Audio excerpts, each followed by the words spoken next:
Hi hello नमस्कार. स्नेहास पाकविधीमध्ये आपल्या सगळ्यांचे स्वागत आहे. चला तर मग आजची रेसिपी बघूया. आपण मुगाच्या डाळीची पुरणपोळी करत आहोत. मुगाची डाळ आहे इथं अर्धा किलो, गूळ आहे अर्धा किलो, विलायची पावडर, सुंठ पावडर, साखर, जायफळ, बडीशोप. आपण पातेल्यामध्ये पाणी गरम करायला ठेवलेलं आहे. पाण्याला उकळी आली की मग आपल्याला मुगाची डाळ त्यात टाकायची आहे. मुगाच्या डाळीला आपण स्वच्छ पाण्याने घेतलेलं आहे. पाण्याला उकळी आली आहे आपल्या. आपण याच्यामध्ये मुगाची डाळ टाकत आहोत.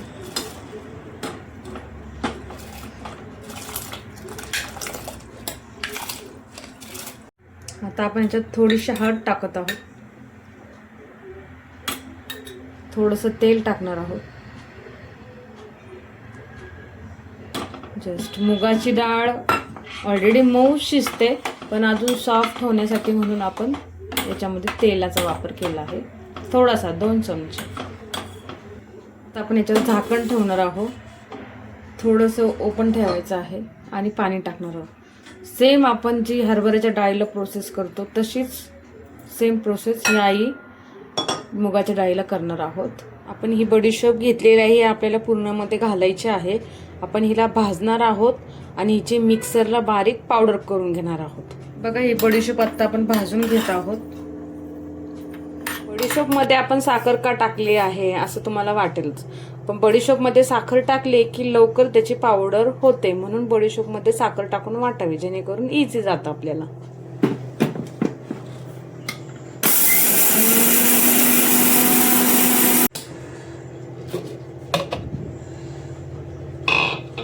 तुम्ही बघू शकता आता आपली मुगाची डाळ शिजलेली आहे.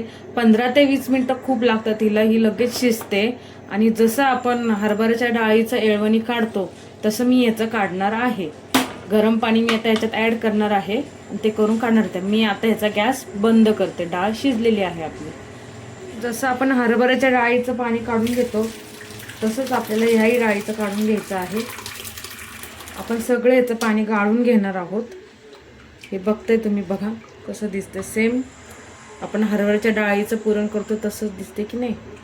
हे थोडं अजून आपण याच्यातनं गाळून घेणार आहोत. आपण बडीशोप पावडर चाळून घेणार आहोत. जे काही थोडीशी जाड राहिलं असेल ते चाळणीत येईल आपल्या.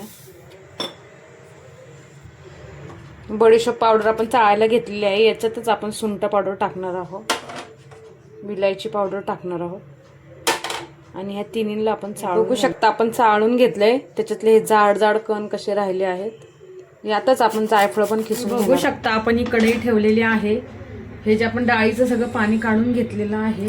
आता ही डाळ आपल्याला या कढईमध्ये टाकायची आहे. तुम्ही बघू शकता पाणी दिल्यानंतर डाळीचं प्रमाण थोडं घट्ट झालेलं आहे. आता आपण ह्याच्यात गूळ टाकणार आहोत. गूळ आपण हे करून घेतलेला आहे बारीक. आता आपण ह्याच्यात गूळ टाकून घेणार आहोत.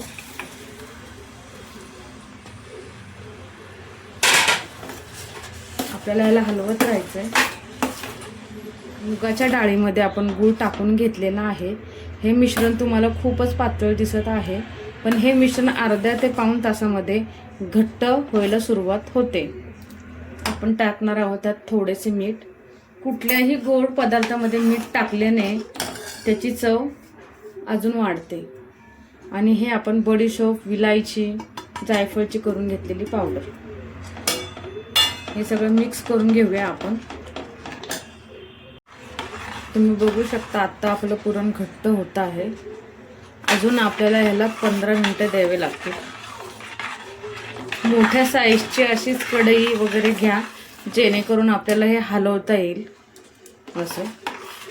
आणि पटकनही ते तुम्ही बघू शकता. आता हे घट्ट झालेलं आहे. आपल्याला पाहिजे तसं हे घट्ट प्रमाणात आलेलं आहे. आता हे मुगाच्या डाळीचं पुरण आता आपण वाटून घेणार आहोत पुरण यंत्रामध्ये.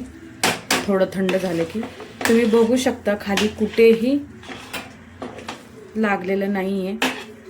आपण ह्याला सतत हलवायचं आहे. थोडी वेळ देणारी रेसिपी आहे, पण हरभऱ्याच्या डाळीला आपल्या पुरणपोळी खाण्याचं टाळतात, तर त्याला हेल्दीमध्ये ही मुगाच्या डाळीची पुरणपोळीचं ऑप्शन.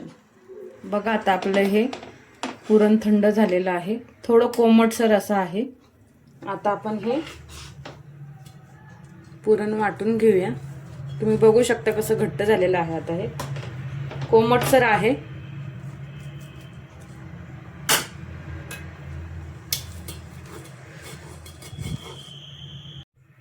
बघा आपलं हे पुरण अशा पद्धतीने पडत आहे. आता मी हे सगळं करून घेते, मग दाखवते तुम्हाला. तयार झालेलं आहे आपल्या मुगाच्या डाळीचं पुरण. हे पुरण आपण रात्रभर फ्रीजमध्ये सेट व्हायला ठेवणार आहोत, जेणेकरून आपली पोळी फाटणार नाही. हरभऱ्याची डाळ ड्राय होते, तशी मुगाची डाळ थोडी ओलसर राहते. म्हणून हे पुरण आदल्या दिवशी केलं तर जेणेकरून पुरण सेट होतं आणि पोळीही आपली फाटत नाही.